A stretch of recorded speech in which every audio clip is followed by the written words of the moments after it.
Les amis, bienvenue avec les marchés qui démarrent une nouvelle année.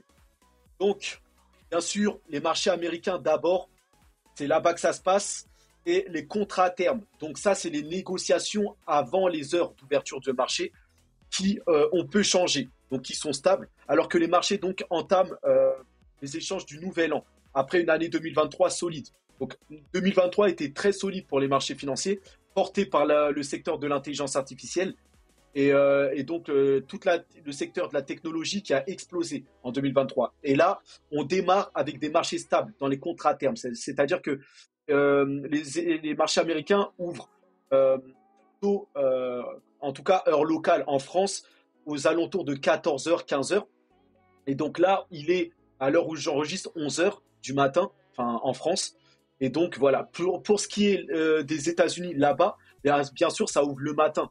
Mais ici, là, à l'heure française, on est encore le matin et ça ouvre dans l'après-midi. Donc, c'est pour le moment stable. On va voir comment la bourse va se comporter cette année, mais pour le moment, c'est plutôt stable et ça devrait être plutôt positif, on va dire. Donc ça, c'est une chose à noter. Les marchés européens, eux, voilà, là, on est en Europe et bien sûr, ça a déjà ouvert et donc démarre 2024 sur une note positive. Les stocks de pétrole et de gaz sont aussi en hausse. Donc, les stocks, ça, c'est une bonne nouvelle, hein, que les stocks soient en hausse. Donc là, on ne parle pas des prix du pétrole, on parle des réserves, des stocks qui augmentent. Donc ça, c'est une bonne chose. Ça va faire diminuer la pression à la baisse, en tout cas sur le prix du pétrole, et donc voir les prix du pétrole baisser, ce qui va qui va enlever la pression sur voilà sur les énergies, les matières premières, et donc ce qui peut bien impacter les marchés. Donc, en tout cas, pour les marchés européens, ça démarre bien. Et ça devrait bien marcher ça devrait bien démarrer aussi pour les marchés américains. C'est là-bas, c'est surtout aux États-Unis que ça compte. Donc ça, c'est une bonne chose. On démarre 2024, on va dire, sur les bonnes roues, de manière positive. On espère que ça dure. Et encore plus, là, sur les cryptos, ça a explosé. Donc on va aller voir ça dans quelques instants. Mais en tout cas, ça, c'est une bonne chose. On démarre très fort l'année 2024 déjà. Donc, on va voir rapidement ce qui a changé, surtout en France. Donc, impôts, aide sociale, argent, logement. Donc, la liste de ce qui a changé.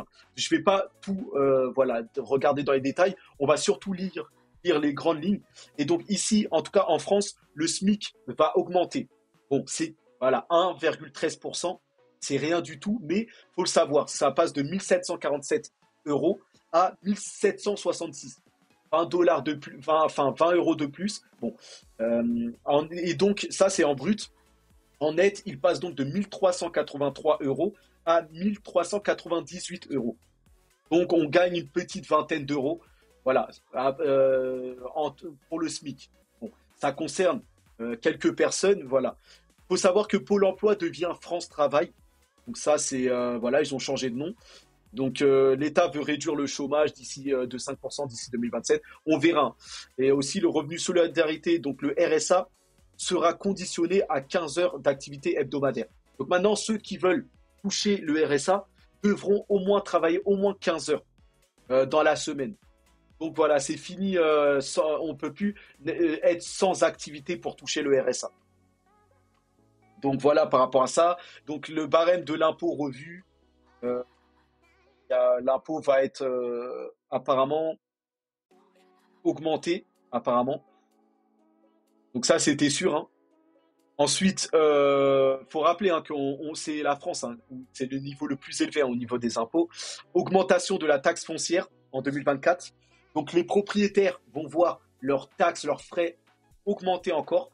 Donc va grimper de 3,9% pour la taxe foncière. Donc voilà, les impôts, la taxe foncière, tout monte. Les pensions de retraite revalorisées, donc les taux, tout ça. En tout cas, tout augmente. Ça, c'est ce qu'il faut noter. Voilà. Un nouveau contrat pour le RSA, tout ça. Donc désormais, voilà, il faudra travailler 15 heures. Le RSA sera revalorisé à 4,6%. Il passe de 635 euros par mois pour une seule personne contre 607 euros auparavant. Donc le RSA va un peu augmenter, mais il faudra travailler quand même maintenant en contrepartie. Donc voilà, il n'y a pas grand-chose. Donc le RSA, il faudra un peu travailler. Sinon, les impôts qui montent et le SMIC qui augmente légèrement. et Pôle emploi qui devient France Travail. Donc voilà le petit résumé en France. Donc, dans le reste des marchés, le marché australien qui importe très peu, hein, très peu de personnes regardent le marché australien, ça on s'en fout un peu, approche de son plus haut historique. Ça, faut le savoir. Mais voilà, c'est pas là-bas où vous allez avoir les meilleurs rendements, tout ça. Par contre, ce qui nous intéresse, c'est les actions chinoises qui chutent dans un contexte de ralentissement de l'activité des usines. Donc ça démarre mal pour la Chine. La Chine qui était déjà en difficulté l'année dernière, ils ont du mal à relancer leur croissance et là, ça démarre mal. Par contre, voilà, les investisseurs sont optimistes quant à l'Asie en 2024. Voici ce qu'il faut surveiller. Donc, pour le secteur de l'Asie en particulier, le Japon, la Corée, tout ça, on est plutôt optimiste. Maintenant, pour la Chine, et moi c'est sur la Chine que j'ai envie de me concentrer, les actions chinoises attirent les investisseurs. 31% d'entre eux les considèrent comme bon marché et vont se positionner en 2024. Donc, moi-même, je vais surveiller ce marché-là parce que je pense que ça va être l'année de la Chine. Ils sont en difficulté hein, depuis la fin d'année 2023, tout ça. Mais la Chine est déjà avec une maîtrise de l'inflation. Et je pense qu'ils vont ressortir la planche à billets et ils vont prendre les mesures pour faire exploser le marché. Et je pense que les marchés chinois vont exploser. Et donc les actions chinoises, même celles qui sont cotées sur les marchés américains, Alibaba, NIO, tout ça, les véhicules électriques chinoises et tout. Donc je pense que ça peut être l'année de la Chine. Ils ont connu pas mal de soucis, notamment sur l'immobilier, tout ça. Mais je pense que ça va exploser de leur côté. Donc je vais surveiller ça de près et je risque de m'exposer aux actions chinoises peut-être. Il y a de grosses chances. On va surveiller tout ça. Après moi, comment j'investis, j'essaie de voir quelle entreprise va apporter le plus de valeur. Et si j'estime Alibaba ou NIO va apporter énormément de valeur et va toucher beaucoup de monde, et ben dans ce cas-là, j'investirai. Mais si par exemple ils apportent pas, enfin, j'estime que ces entreprises n'impactent pas autant de monde que les entreprises américaines, par exemple, et ben je n'investirai pas. Donc c'est pour ça qu'il y a peu de chances que j'investisse dessus, mais je vais surveiller ça. Et surtout avec l'appui du gouvernement chinois qui pourrait lancer voilà, des programmes pour aider ces entreprises, des programmes de relance, bah là, ça pourrait faire exploser les prix bien plus, ces actions bien plus que prévu. Et donc, il faut prendre ça en compte. C'est pour ça que, voilà, il y a des chances que je m'expose. Mais voilà, ça dépend de plein de facteurs, tout ça. Donc, on verra tout ça. Donc, en tout cas, regardez, un BYD devrait battre Tesla hein, pour la deuxième année consécutive, après avoir produit plus de 3 millions de voitures en 2023. Donc, vous voyez que BYD, c'est une action sur laquelle je pourrais investir. Hein. Elle y est sur Trade Republic. Et donc, vous pouvez, voilà, si elle apporte plus de valeur, moi, que Tesla, ben, j'investirai dessus. Et là, c'est bien parti encore. Donc, il faudra, voilà, c'est BYD Co. LTD. Hein, si vous voulez vous exposer. Voilà, l'action, elle est aux alentours des 190 dollars. Si jamais, regardez, ça a bien baissé là, on voit sur un an. Donc, voilà, vous pouvez vous exposer et voir, voilà, si ça va exploser. Moi, je pense que ça peut exploser. Donc voilà, après ça, c'est les marchés, on va dire, traditionnels. C'est pas là où il y a les plus forts rendements. Bien sûr, et là, ça va être l'année des cryptos, je pense, pour 2024. Après le halving, tout ça, ça va exploser aussi. Donc, priorité aux cryptos. Et je sais que tout le monde veut accélérer et devenir, voilà, optimiser ses gains et avoir les meilleurs rendements. Donc, la probabilité, les gens vont chercher plutôt les cryptos ou l'IA plutôt que les véhicules électriques et les actions chinoises. Mais il faut le noter. Il peut y avoir des surprises en tout cas. Donc, en attendant, voilà, les prix du pétrole qui augmentent, alors qu'un navire de guerre iranien entre dans la mer Rouge après la destruction par les États-Unis des bateaux Houthis. Donc, il y a une guerre là entre voilà, les Américains et les Houthis, enfin les communautés du Moyen-Orient, tout ça, les Iraniens et tout ça. Et donc, ça met une tension sur les prix du pétrole. Et donc, les prix du pétrole qui montent, malgré qu'on a vu là que les stocks de pétrole sont en hausse, mais attention, les prix, eux, sont en forte pression à cause des conflits qui règnent. En tout cas, là-bas, voilà, les États-Unis encore qui sont derrière, qui veulent prendre le contrôle, tout ça. Donc, faut le noter. Et donc, voilà. Et pareil, les tensions sont fortes dans le conflit ukraino-russe, on va dire, et Moscou qui lance des attaques de missiles sur l'Ukraine après que Poutine a juré de se venger des frappes contre la Russie. Donc ces derniers jours, on a eu des frappes qui ont touché la Russie, tout ça, donc contre la Russie, et donc la Russie qui bombarde même la capitale Kiev, Kharkiv, tout ça. Et donc là, c'est très tendu là en ce moment. Donc Poutine qui s'est énervé et qui balance des missiles, tout ça. Et la Russie a déjà prévu sa riposte si l'Occident saisit ses actifs pour aider l'Ukraine. Donc l'Occident prévoit de confisquer environ 30 milliards d'actifs russes à ce qui est dit, tout ça. Mais Poutine a déjà prévu le coup et prévoit de riposter. Donc le conflit va encore durer. Ça fait déjà proche de 2 ans et ça va encore durer. Et voilà, on verra qui ressortira vainqueur. Ça, c'est des histoires qui arrangent les Américains. C'est pour ça que les Américains financent l'Ukraine, tout ça. Ça affaiblit la Russie et l'Ukraine et l'Europe, tout ça. Et les Américains sont loin de tout ça, mais ils prennent soin de livrer des armes ou des milliards d'aide pour continuer à affaiblir leurs ennemis. Donc voilà, par rapport à tout ça, géopolitique. Donc on se tourne dès maintenant sur la crypto. Et c'est ce qui fait sensation là en ce début d'année là. On a le Bitcoin qui franchit les 45 000 dollars. Donc je ne sais pas depuis que j'enregistre, depuis que j'ai préparé la vidéo, si c'est encore le cas.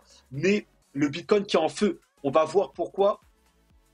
Et donc début d'année explosif pour les cryptos. Le Bitcoin s'envole au-dessus des 45K. Donc ébullition sur le marché crypto et le Bitcoin qui saute d'un coup, qui passe de 43 000 à 45 000 dollars. Et donc on est proche, on va dire, d'une approbation. Ça pourrait arriver cette semaine et dès demain en plus. Donc Bitcoin dépasse les 45 000 dollars pour la première fois depuis avril 2022. Vous voyez? Donc là, on est vraiment dans un état d'ébullition, de forte, on va dire, comme un optimisme, on va dire. Et là, le Bitcoin qui a bondi lundi soir, dépassant les 45 000 dollars pour atteindre son plus haut niveau en près de 21 mois. Vous voyez, près de 21 mois, je vous le dis. Donc là, on touche un peu des records de retour du Bitcoin. Donc alors que le rallye des crypto-monnaies se poursuit. Et donc voilà, d'autres crypto-monnaies ont explosé, tout ça. Donc on va voir tout ça. Donc Bitcoin démarre l'année 2024 à plus de 45 000 dollars, son plus haut depuis le mois d'avril 2022. Donc voilà, ça a explosé, vous voyez, ça démarre sur les chapeaux de roue. Vous voyez. Donc tout ça, il y a une raison. Quelle est la raison de cette hausse? Donc selon la plupart des analystes, ce mouvement haussier semble s'expliquer une nouvelle fois par le narratif entourant les ETF Bitcoin Spot. Donc je rappelle, les ETF déjà c'est quoi? C'est des trackers sur les marchés financiers traditionnels. C'est des trackers qui vont suivre des actifs, soit des actions, un panier d'actions, ou soit un secteur d'actions, c'est-à-dire dans l'intelligence artificielle ou des choses comme ça. Et en fait, en achetant des ETF, donc des Exchange Trading Funds, vous exposez directement soit à un indice, l'indice américain, ou un indice mondial, ou des choses comme ça, soit à un secteur particulier, l'intelligence artificielle, les véhicules électriques, n'importe quel secteur, ou soit à un panier d'actions composées. Vous voyez, voilà. Et donc, c'est un moyen de s'exposer de manière passive. Vous exposez, vous achetez un ETF, et voilà, vous n'avez plus besoin de rien faire. L'ETF va suivre le cours, en gros, de l'actif sur lequel vous avez décidé de vous exposer, ou de l'indice. Vous voyez, un indice américain, le SP500, le Dow Jones ou le Nasdaq, ça va répliquer directement et suivre directement le cours de tout ça. Et vous n'avez rien à faire, c'est très passif, et ça, c'est plutôt sur le long terme. Vous achetez un ETF et vous êtes tranquille et vous n'avez pas besoin de regarder trop les marchés. Donc, vous voyez, et ça, là, maintenant, on va avoir des ETF Bitcoin Spot. C'est-à-dire spot, c'est-à-dire que les émetteurs, ceux qui vont proposer ces trackers qui vont suivre le Bitcoin, vont devoir détenir des bitcoins en contrepartie, acheter des bitcoins en réel pour le proposer à ses clients fortunés. Et donc, il semblerait qu'on ait une approbation dans la semaine. Là, l'approbation, selon une dépêche publiée par Reuters, donc un très célèbre article, un très célèbre magazine et site d'information, dit que la SEC pourrait notifier une partie des demandes d'ETF Bitcoin Spot aujourd'hui ou demain. Donc aujourd'hui, le mardi 2 janvier, ou demain, le mercredi 3 janvier. Donc c'est pour ça que le Bitcoin a explosé. Ce narratif-là, cette hype, cette rumeur a fait exploser le cours du Bitcoin. Vous voyez? Donc c'est écrit noir sur blanc, hein. Plusieurs personnes le partagent ici. Donc là, on va prendre par exemple le Twitter là, d'Eleanor Terret, Eleanor Terret, qui, d'ailleurs je vais la suivre, qui dit que voilà, ça va arriver. Donc voilà, c'est aujourd'hui ou demain et ou dans la semaine. Vous voyez? Donc on va suivre ça de très près. Et donc regardez, hein, les marchés, tout que du vert, hein, pour commencer quasiment, à l'exception de quelques cryptos là. Mais Bitcoin est à 45 560 dollars aux alentours, en tout cas, à l'heure actuelle. Donc des cryptos qui ont explosé et ça devrait continuer, hein. On devrait aller plus haut. Donc aller largement 48 voire 50K. On va étudier ça en profondeur. En tout cas, ici, le l'ETF Bitcoin de Invesco. Vous avez plusieurs émetteurs, hein. Invesco, Fidelity, BlackRock, voilà, ARK Invest, vous en avez plein, mais en tout cas, Invesco, apparemment, bientôt approuvé, hein. Et il pourrait faire partie des premiers acceptés. Donc, c'est ce qu'insinue le CEO de Invesco Galaxy, qui vient de partager cette image, alors que la SEC pourrait donner son go plutôt dès demain, donc dès mercredi 3 janvier. À noter qu'Invesco ne facturera aucun frais sur son ETF pendant les 6 premiers mois.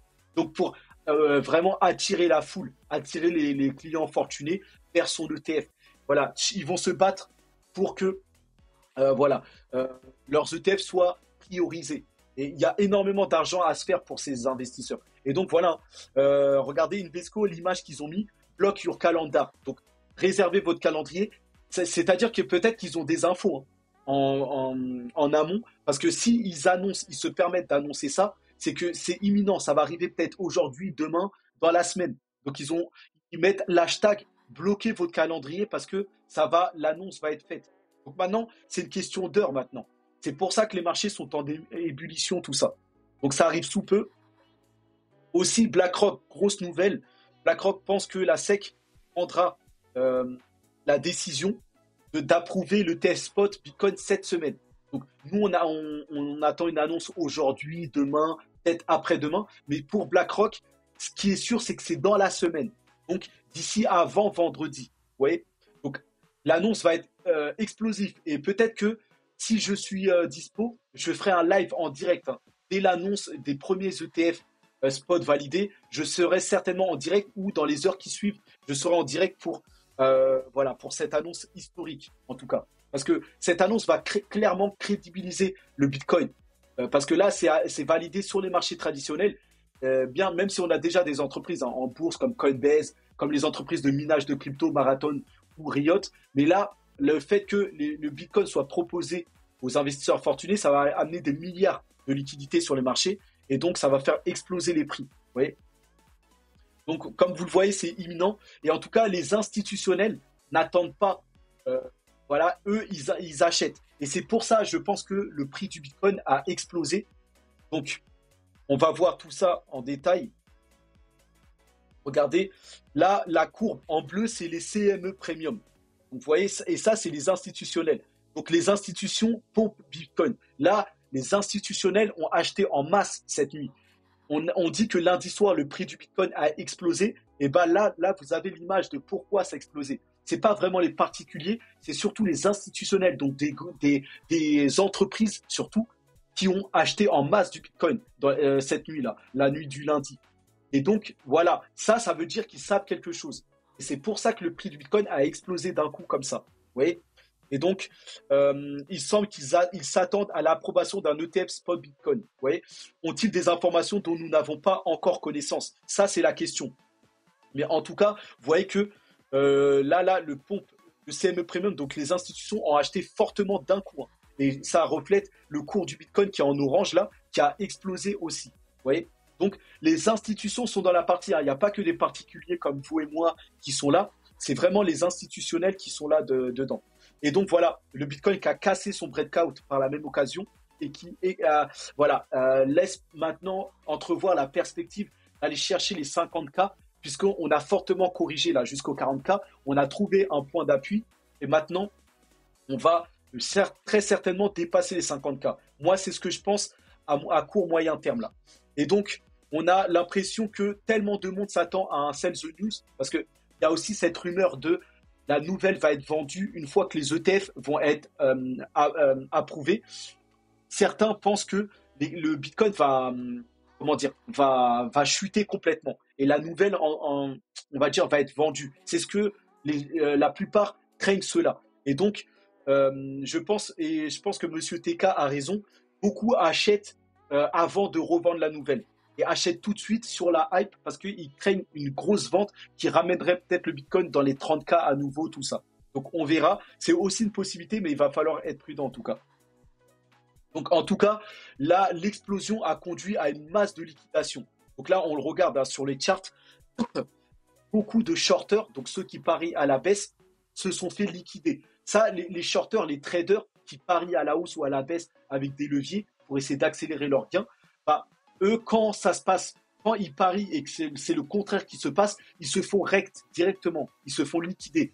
Et là, il n'y a pas de rattrapage. Ceux qui hold, qui achètent et qui laissent tourner malgré la hausse ou la baisse, bah eux, ils peuvent continuer, même si ça baisse et que ça ne se passe pas très bien, ils peuvent continuer à rester exposés sur le prix, voilà, et tôt ou tard, ça monte et ils récupèrent leurs gains. Mais par contre, une liquidation, voilà, ça, c'est rect. Et ils perdent leurs gains en réel. Et ça, il n'y a plus de possibilité de rattrapage. Et là, on voit que beaucoup pariaient à la baisse, et là, beaucoup se sont fait liquider. De toute façon, que ça explose ou que ça chute fortement, il y en a de toute façon plusieurs parient à la hausse comme beaucoup parient à la baisse. Donc quoi qu'il arrive, il y en a qui vont se faire liquider. Beaucoup parient. Les marchés, c'est aussi beaucoup de paris, tout ça, beaucoup de spéculation. Et ici, on voit que beaucoup se sont fait liquider parce qu'ils pensaient que ça allait baisser. Et là, le Bitcoin a explosé d'un coup suite à l'achat des institutionnels, tout ça. Donc, allez go au 50K 800. C'est voilà, maintenant, on voit, quand c'est dessiné comme ça, la prochaine target. 50 800, c'est peut-être la grosse zone de résistance. Donc, maintenant, moi, c'est mon scénario. Je pense qu'on va aller chercher cette target avant peut-être de corriger, suite à l'approbation du Bitcoin. Donc, je pense que moi, on va avoir les Bitcoins qui vont être approuvés cette semaine et qu'on va aller toucher les 50K avant de rechuter et de revenir peut-être aux 30K. C'est une possibilité. On va voir. Dites-moi en commentaire tout ce que vous pensez de tout ça. Mais en tout cas, c'est une probabilité. Donc là, on parle aussi, voilà, quand on regarde les charts, qu'on va aller, bien sûr, et on va refaire une montagne au niveau des RSI, tout ça. Et là, on nous dit qu'on va chercher les 48 000. C'est la prochaine target. Donc 48 000, 50 000, on est dans cette zone-là, en tout cas. Moi, c'est aux alentours des 50 000. Et là, à ce niveau-là, je vais attendre qu'on aille dans cette zone-là. Et ensuite, je vais vendre, je vais prendre mes bénéfices. Ça peut aller plus haut, hein, avec la hype ensuite, parce que dans la foulée, il va y avoir des achats massifs. Et ça va mettre beaucoup de pression, une bonne pression positive sur le Bitcoin et d'autres cryptos. Mais voilà, il faut aussi que ça corrige. Donc, prudence. Prudence, je vais vendre une bonne partie et observer les marchés. Donc voilà, par rapport à ça, il y a plusieurs charts qui montrent qu'on peut aller chercher une target maintenant des 50 aux alentours des 50K. Ici, la zone pointillée montre plutôt 48 500 dans ce chart-là, mais on peut aller plus loin. On ne sait pas de quoi les marchés est fait. Et là, un scénario très haussier nous ramènerait directement aux 60K, 60K 800. Donc là, dans un scénario très, très haussier. Maintenant, est-ce que ça va se passer? Ça peut. Il y a une possibilité. Donc 50K, 60K, si c'est un scénario très haussier, 60K. Et là, par contre, il faudra absolument vendre si on atteint, je pense ça, il faudra prendre des bénéfices absolument. Maintenant, le scénario plus probable, c'est les 50K. Donc voilà, au moins vous êtes fixé par rapport à ça. Donc tout ça, je rappelle que vous pourrez le retrouver sur mon Twitter, toutes ces informations-là. Et donc, voilà, Matrix Sport, qui est un très célèbre cabinet d'analystes, très orienté crypto, tout ça, s'attend à ce que Bitcoin grappe à 50 000 en janvier, en raison des prochaines approbations du Bitcoin, tout ça. Et donc, voilà, c'est le scénario que je vous décris depuis. Donc, voilà, nous avons estimé qu'un ETF Bitcoin Spot aux États-Unis pourrait enregistrer des entrées de 24 à 50 milliards de dollars. Vous voyez, on parle en milliards, hein. C'est même pas en millions, tout ça. Parce que ça va exposer énormément d'investisseurs très fortunés, tout ça, énormément de fonds qui vont. C'est pas que les investisseurs hein, qui achètent des ETF. Hein. C'est des entreprises, c'est des fonds, des géants fonds qui possèdent déjà plusieurs milliards aussi, qui vont s'exposer. Hein. Donc ça crédibilise complètement. Donc voilà, ici ils disent aussi que 5 à 10 milliards de dollars en monnaie fiducie pourraient ne pas trouver suffisamment de Bitcoin sur les exchanges pour obtenir une exposition pour les ETF spot. Donc ça manquerait même de Bitcoin. Ouais, ça manquerait même, voilà, tellement il va y avoir une demande forte. Et ils disent qu'il est peu probable qu'il s'agit d'un événement sell the news. L'approbation, car l'approbation légitimerait le Bitcoin en tant que classe d'actifs pour les portefeuilles institutionnels. Donc là, le scénario de peur, de la nouvelle qui serait vendue, n'est même pas pris. Voilà, pour Matrix Sport, c'est même pas. Il n'y aura pas de sell the news. Parce que le Bitcoin va être tellement crédibilisé que, en fait, ça va aller encore plus haut. Donc là, voilà, la target des 50K est très, très probable. On pourrait même aller aux 55, voire 60K. Donc là, c'est très, très, très bullish dans les jours à venir, là, les heures à venir. Et donc voilà, hein, quand on regarde les charts, on est sur le chemin vraiment d'une explosion d'un bull run. On est déjà en bull run, hein, mais on pourrait, comme en 2018-2021, aller bien plus loin, à faire un rallye haussier. Et c'est ce qui nous attend pour 2022-2025. Ensuite, mi ou fin 2025, on devrait connaître une chute et avoir un bear market en 2026. Mais on n'y est pas encore. On va déjà profiter de ce prochain bull run qui semble arriver. Regardez les charts. Hein. En 2011-2013, on l'a eu. 2014-2017, 2018-2021. Et là, 2022-2025, on est parti pour un magnifique bull run. Et donc, c'est toujours comme ça. C'est des cycles de 3-4, tous les 3-4 ans, on a ce cycle. Donc ça ne bouge pas. Vous voyez ça. Ici, maintenant, vous voyez que la target, ici, nous disent que dès septembre 2024, on pourrait avoir un plus haut. Donc ça pourrait aller très vite. Donc si on nous montre cette charte, vous voyez, et c'est RSI qui baisse sur le temps. Ici, ils disent que vers septembre 2024, on serait déjà un plus haut. Donc un plus haut de combien, je ne peux pas vous dire. Mais ça, là, c'est pour dire que ça va aller très très vite. Donc on verra en tout cas tout ça. Et par contre, il y a des scénarios qui sont plutôt baissiers aussi. Hein. Donc je tiens quand même à les partager. Donc ici, il dit que j'ai été optimiste sur Bitcoin pour toute l'année 2023. Mais les données nous montrent qu'il est temps d'effectuer un temps de récupération pour commencer la nouvelle année 2024.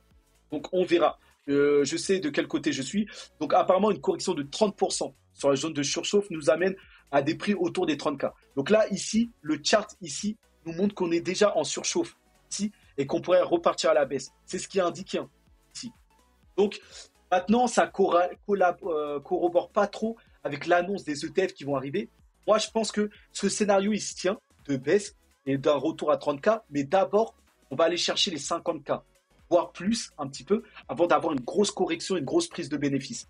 Après, retour aux 30K, si on dépasse les 50K, ça me paraît peu probable, mais peut-être un retour aux 40K facile, je ne sais pas. On verra en tout cas. Mais ce qui est sûr, c'est que c'est probable aussi. Hein. On peut avoir une zone de, on va dire, retour, voilà, parce qu'il y aura une prise de bénéfice, tout ça. Donc voilà en tout cas pour les cours du Bitcoin. Donc, comme vous le voyez dans le scénario, il y a des chances qu'on s'approche des 50K. Dans un scénario très haussier, 60K. Et on pourrait revenir aux 30K dans un scénario de vente, de prise de bénéfice ensuite. Donc voilà. Maintenant, les quelques news sur les autres altcoins, tout ça. Donc le protocole Bitcoin ordinal, donc les NFT sur le réseau du Bitcoin, gagne en soutien. Donc, il ne faut pas oublier, ça, c'est un gros narratif pour 2024, avec aussi les Real World Assets, plein de narratifs. Donc, n'oubliez pas les ordinals. Ça, je pense que c'est un narratif qui va marcher très fortement. Et je vais acheter énormément de tokens de crypto Ordi, donc qui est la crypto du token ordinals, parce que je pense que ça va faire vraiment des multiples assez forts. Je pense que ça va marcher, ça, les protocoles ordinals. Et donc, je vais faire un top 10, hein, je le rappelle. Je devais le sortir aujourd'hui, je ne sais pas si j'aurai le temps, mais d'ici dans la semaine, je vais le sortir, mon top 10 crypto pour 2024. Donc maintenant pour Ethereum, vous voyez que Ethereum BTC, ça sent bon. On est aussi dans une phase haussière ici. Et donc là, on a rebondi et je pense que Ethereum va surperformer Bitcoin là, maintenant. Maintenant, Bitcoin va connaître son heure de gloire avec les ETF Bitcoin Spot. Certainement là, dans les heures qui suivent là. Mais ensuite, c'est les altcoins qui vont prendre la relève et surtout Ethereum. Il est temps pour Ethereum de prendre la relève. Vous voyez. Donc, on verra ça. Maintenant, n'oubliez pas les autres altcoins et surtout Solana, avec une nouvelle qui promet pour Solana. Solana, là, vient de dépasser le volume mensuel des ventes NFT pour la première fois de l'histoire face à Ethereum. Donc, sur un mois, Solana fait de meilleures ventes que Ethereum en termes de volume. Donc, on l'avait vu sur la journée, ils avaient réussi à le faire. Sur la semaine, maintenant, c'est sur le mois. Attention, la prochaine target, maintenant, ça sera sur l'année. Et attention, Solana est vraiment en train de dominer Ethereum. En tout cas, là, maintenant, si c'est sur le mois, c'est à prendre en compte, hein. Vous voyez? Donc, Solana, ça va être de mes plus gros bags aussi dans les cryptos solides. Et donc, fortement, j'ai une énorme conviction là sur Solana. Je la sens très, très bien. Donc, on verra en tout cas. Et voilà. Et pour les altcoins, là attention, hein, pour les altcoins, là, on est sur une zone très importante. Donc, on va voir. On espère que ça rebondisse et que ça aille très haut. Donc, on va voir. Maintenant, là, on est plutôt sur les altcoins dans un scénario d'altcoin season. Donc là, je crois que c'est le reversé. Là, attendez. Parce que là, on dirait que ça a l'air d'être inversé. J'espère que c'est all season. Mais en tout cas, il parle d'une all season à venir. Donc, je ne sais pas trop. Quand est-ce qu'elle va arriver en 2024. Donc là, ça part à la baisse, je ne sais pas si c'est inversé ou pas. Et ah non, ça c'est la Bitcoin dominance, pardon. Non, je parlais, excusez-moi. Là, c'est un chart sur la Bitcoin dominance, je pensais que c'était les altcoins. Je me suis trompé. Donc là, la Bitcoin dominance, oui, est en train, oui, là, ça corrobore bien. Donc là, en fait, la Bitcoin dominance va dominer par rapport aux altcoins. En fait, ça va être autour des altcoins d'exploser. Et là, ça corrobore bien. Le Bitcoin va certainement, comme je vous ai dit, connaître son moment là avec l'acceptation des Bitcoin ETF spot. Mais dans le bull run, là, le Bitcoin va perdre sa part de dominance puisque les altcoins vont prendre le relais. Et là, le chart nous montre que c'est bien parti. Donc, c'est bien un chart qui montre, oui, la Bitcoin dominance. C'est bien marqué ici, la market cap BTC dominance. Donc, ce qui est logique. Et le Bitcoin va perdre de sa dominance ensuite au profit des altcoins. Ils vont surperformer le Bitcoin. Donc voilà, on est à la fin de la vidéo. Voilà, je vous montre rapidement les cryptos dans la tendance et on en reste là. Et donc, alors on a Taylor qui, d'ailleurs, Taylor là, on va aller faire un tour dessus, qui est toujours en top des tendances. Donc on va voir ce que c'est. Je sais que c'est un oracle.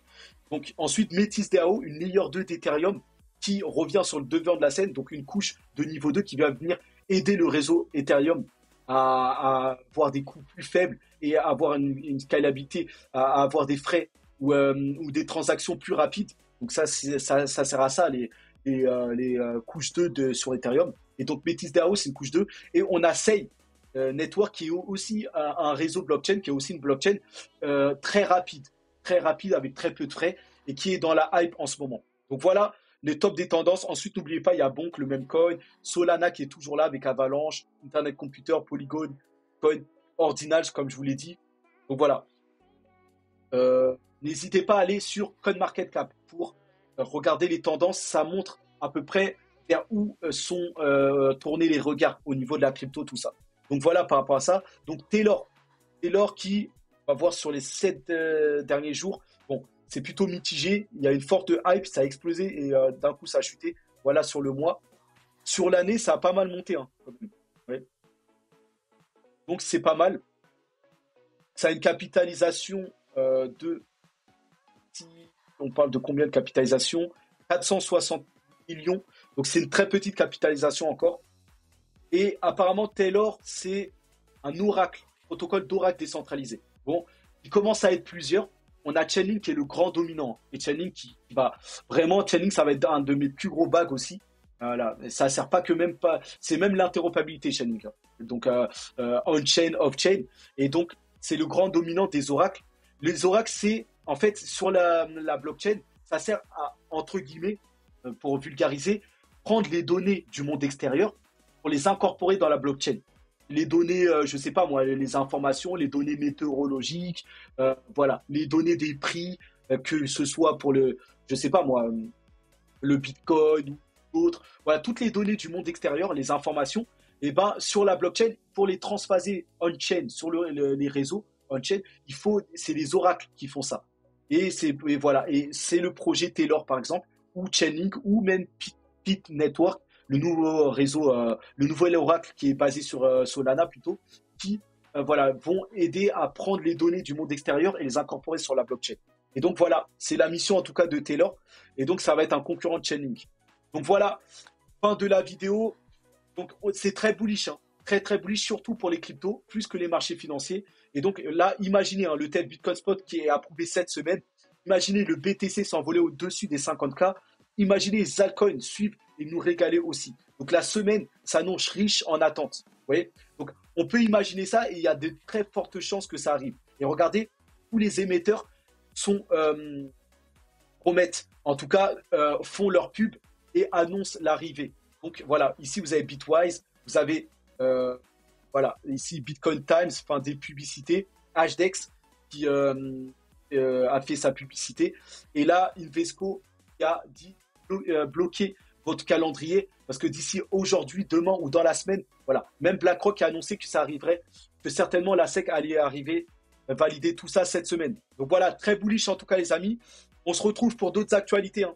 Donc restez à l'affût, hein. Je pourrais faire des lives à tout moment et sortir mon top 10. Donc on reste en contact. Force à nous, hein, la team. Allez, à plus.